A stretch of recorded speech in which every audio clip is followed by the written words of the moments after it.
So you guys dropped the Bake Sale in 2008, and that was through what label?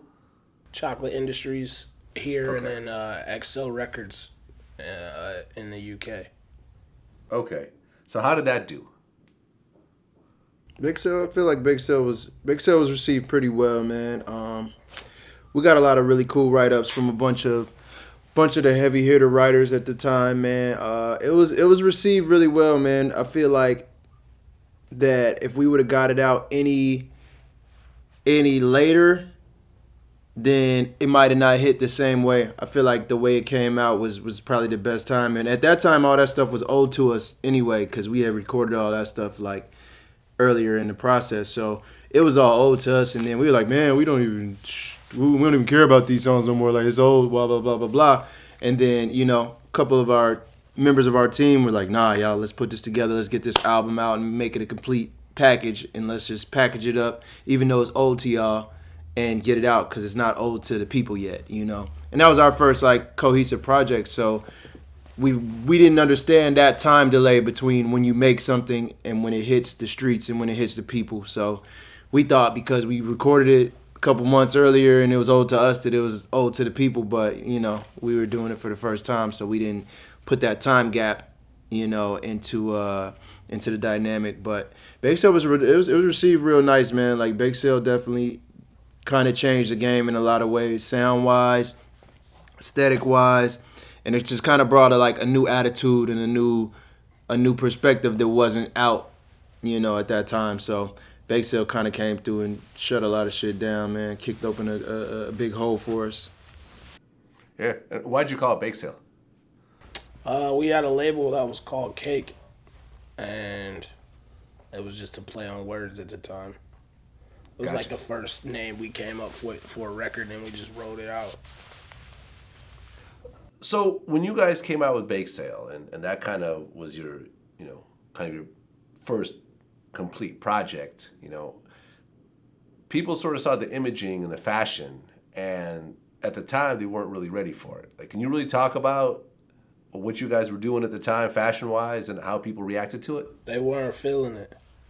No. It's crazy because you talk about that now, and people not feeling like what we were wearing. You know what I'm saying? It's people not feeling what kids are wearing today, and that, you know what I mean? Like, and everybody dresses like how we were now. But yeah, that was affecting. It didn't affect us though, cause we knew what we were on. Like, I knew exactly what we were doing. People never really show up to the party on time when it's fresh. You know what I'm saying? Everybody's always a day late and a dollar short. So I think I was just a little bit more annoyed that people were looking at how we were dressing instead of listening to us. So that was like, that's hipster, or that's hipster rap, or, you know what I'm saying? They're like EDM rappers, but it's like that shit is furthest from the truth. And we both didn't even dress alike. Like, he had his own style, I had my own style. It was kind of like a new version of Outkast. And people just took, like, the fact, my man got skinny ass legs. You know what I'm saying? He was still wearing slim jeans and them shits was baggy. He was sagging it. He still had, like, space in his shit. And it's like, what else was he supposed to wear? He got skinny ass legs. You know what I mean? Like, Nah, man. And it's like too, I had always been ahead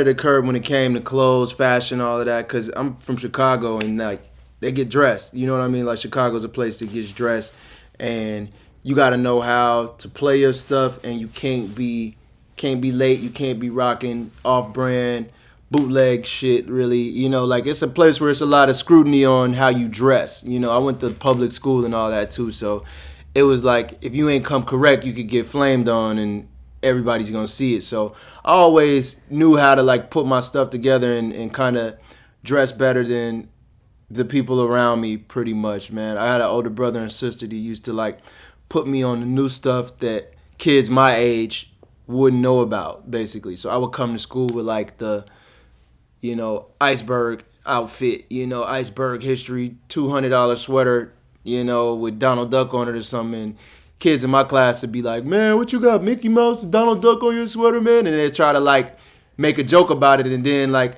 the older popular kids would walk by and be like, yo, that's a hot sweater. How you get that iceberg sweater, man? You only in 6th grade, blah blah blah.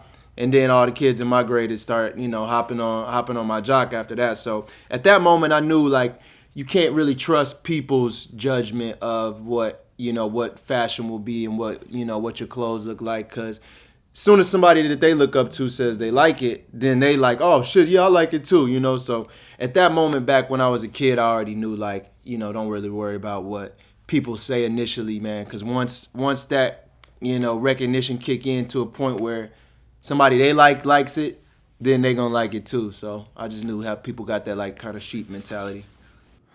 I mean, yeah, because you can't really wear no baggy jeans these days. Like, you'll really be laughed at. Yeah, Or I got on some a baggy big jeans white now. T-shirt going down your knees. Yeah, he got like, baggy jeans on right now. Yeah, it's like you taking it back to the baggy jeans now. yeah. It's baggy jean time now.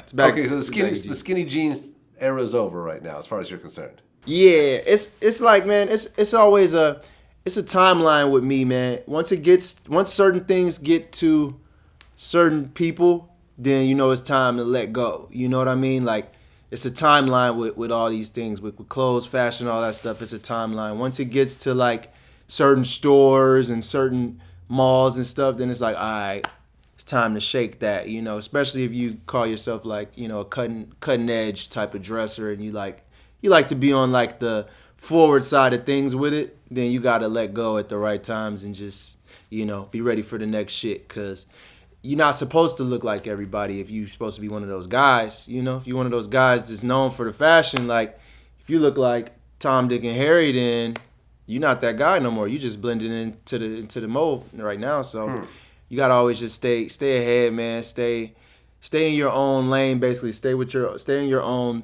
bubble when it comes to like the clothing shit, man. That's how I always looked at it.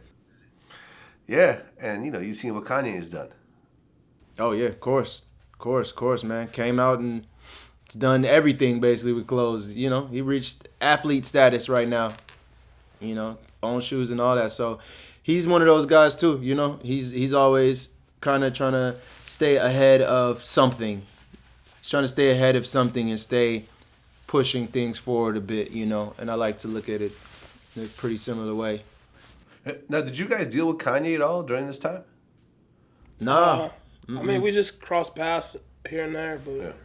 We knew a lot of the same people too. Being from Chicago, Right. Everybody that kind of came up with him, was maybe around us at the same time as well. So we knew a lot of the same people, Manop and GLC, all his boys and stuff, man. So we kind of in that same realm, but we never really dealt with him directly that much. So we would just see him in passing sometimes.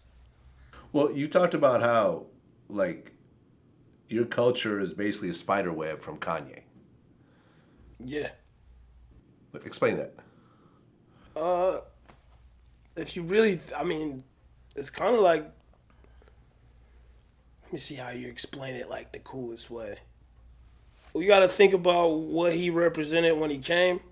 Like there was a year in the 2000s where every year there was another really big rapper. You know what I'm saying? So you got like 99 Eminem. I forgot who was popping in 2000. You get like 2001, 2002, 50 Cent, 2003, 2004 is The Game. And then, out of the blue, out of the shadow, out of like the, the midst of the dust, you get Kanye West. And it just shifted. Like, I remember being young thinking I couldn't even rap if I ain't sell drugs or if I ain't catch a charge. I really thought that shit. I'm not even gonna front.